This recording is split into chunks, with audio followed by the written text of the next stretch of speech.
That's cool. Very cool. Absolutely. Hey, what was that guy's name? Sim? What was that guy's name?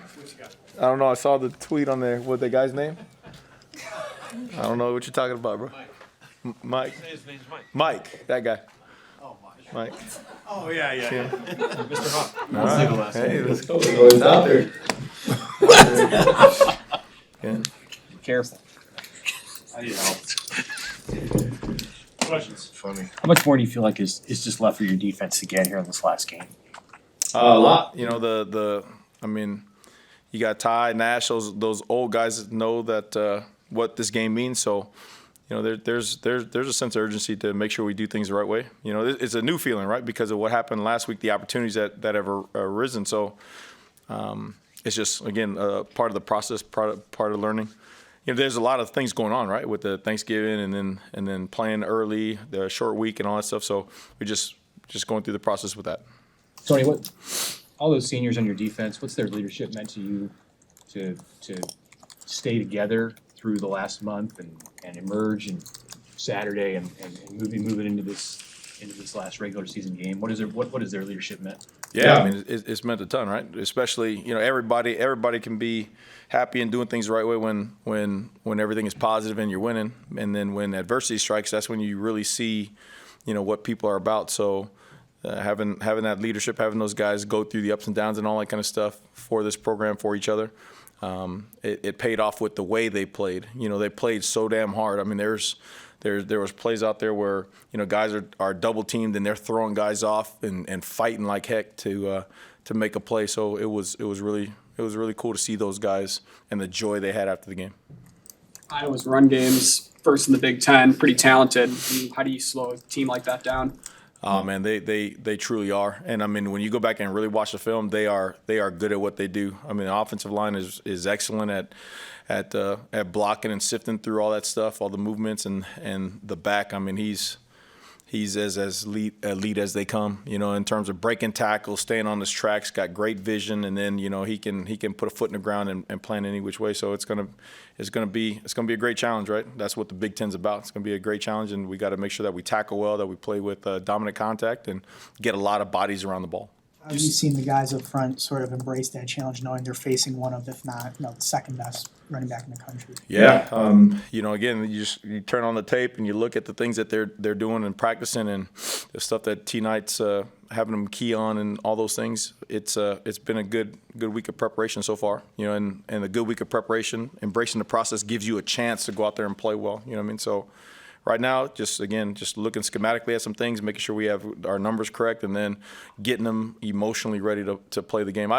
They'll be geeked up to play. I mean, they understand, especially those old guys. The young guys, they kind of don't know. We told them last week what it was going to be about, and they felt it out there on the field. You could tell, like, that was like, hey, look, they don't like us, we don't like them.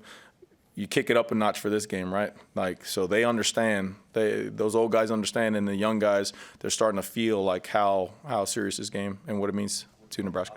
Guy who could play a fourth game this Friday. Yeah, possibly. You know, I mean, he's a big, strong guy. You know, so we're just, again, going through the process, seeing if he's ready. It's hard to take 4, 5, 6 games off and then just go back in there and play, right? So you got to have your wits about you and stuff like that. So we'll see if he's available. How do you feel like Bly Hill did, you know, basically his first game with you? Yeah, I mean, those when guys go out there like that, you got to give them a chance, right? You can't just, you know, they're going to make their plays and they're going to make their mistakes. You know what I mean, you can't just throw them away like that. That's a great learning moment for him. You know, he's going to be a really good football player for a long time.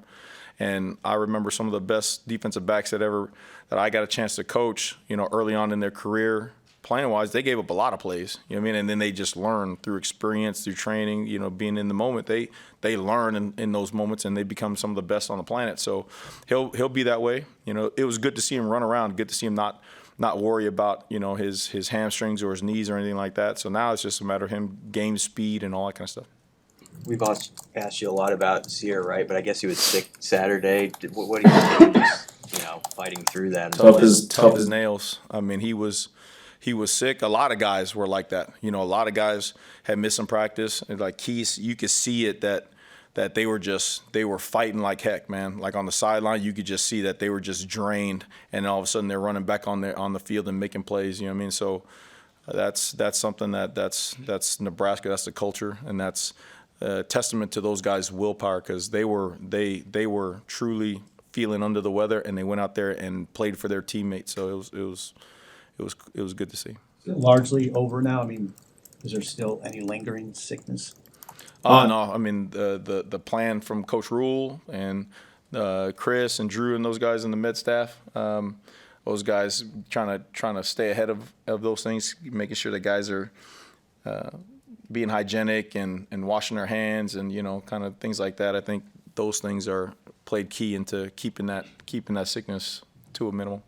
How'd you feel the tackling looked on Saturday against Wisconsin? I thought it was okay. I thought in spurts it was good, and then there's a couple of times where guys got out where we had the ball tackled for 1 or 2, and it gets 5 and 6 and stuff like that. Again, whether that's population of bodies around the ball, or whether that's guys not in a great position, not leveraging the ball, something like that. Again, things to work on. But it was different combinations of guys. Different coverages, different combinations of guys. So that's stuff that we're gonna have to keep on working through. So. You have to watch for most with Caleb Johnson in that area, as far as just making sure you get him to the ground. What does he do well? Yeah, he breaks tackles. Like he does not go down just by lowering the shoulder and all that kind of stuff. He does a great job. His center of gravity is low, and it doesn't look like he's running very hard, but you cannot tackle him. I mean, Minnesota year before gives up 11 yards rushing to these guys, and then this year they get 200 yards rushing, and you watch a play and they run a defense and he hits an outside zone, and they got 3 or 4 guys in the hole. They got 3 or 4 guys in the hole, and the guy still breaks for 30 or 40 yards. So he is truly an elite back, and it's going to be a great challenge to guys, to make sure that they wrap up, grab cloth, run their feet, and get bodies in pursuit around them. Iowa doesn't throw the ball up. What do those tight ends give them wrinkle in the passing game? Yeah, I mean they don't throw the ball a lot because they almost don't have to, right? I mean they eat up time of possession and all that kind of stuff. So, but they are elite at their boot and naked game. They get you going one way, flowing, and you get too many bodies over there, and now all of a sudden they're throwing their bootleg game to those tight ends who are really skilled. You look at them on third down, and they're throwing the ball to those tight ends. So it's going to be a challenge man to man, right, against our safeties and our linebackers to cover them up. And then in zones, that's the cat and mouse game, right? Like if you don't get enough bodies to the run and to the stretch, then they're going to gash you. But if you get too crazy and you over pursue, now they got you on all the bootlegs and stuff like that they do. So really, really highly efficient offense. How do you prepare for the quarterback position they've made a couple changes and still been able to kind of keep some continuity? Yeah, it's system, right? I mean, it's like with the last couple of weeks, we've been seeing quarterback changes and all this kind of stuff, who's playing, who's not. And the one thing that is a little different here is that those systems where the quarterbacks were changing were a little bit more like 50-50 to passing offenses, and they relied on the run game. Iowa's going to run the ball. They are going to run the ball, especially if you let them. And so, the quarterbacks are doing a good job of managing the quarterbacks in their situations, but we got to make sure that we take care of the run game first. Elijah and Ty on the phone.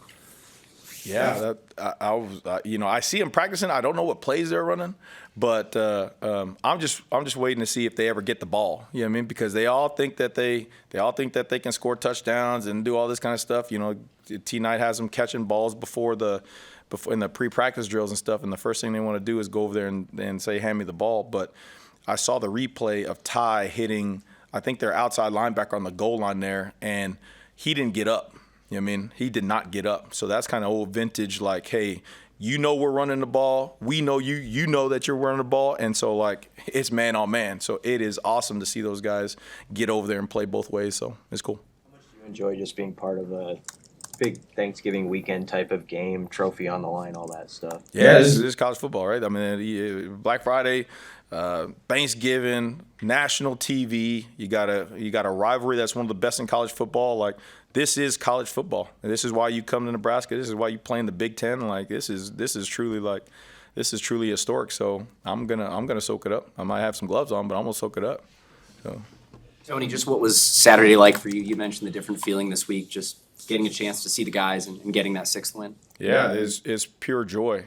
Like there was like an eruption after the game. You know, I mean, it was kind of crazy because there was a calmness, right?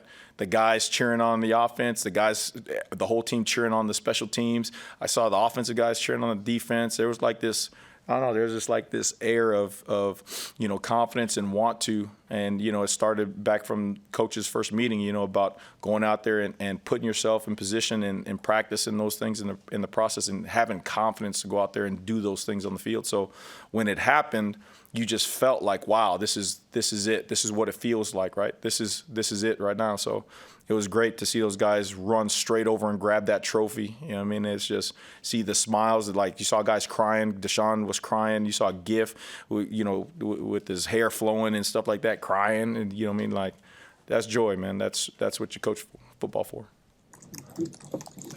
Thank you. Thank you.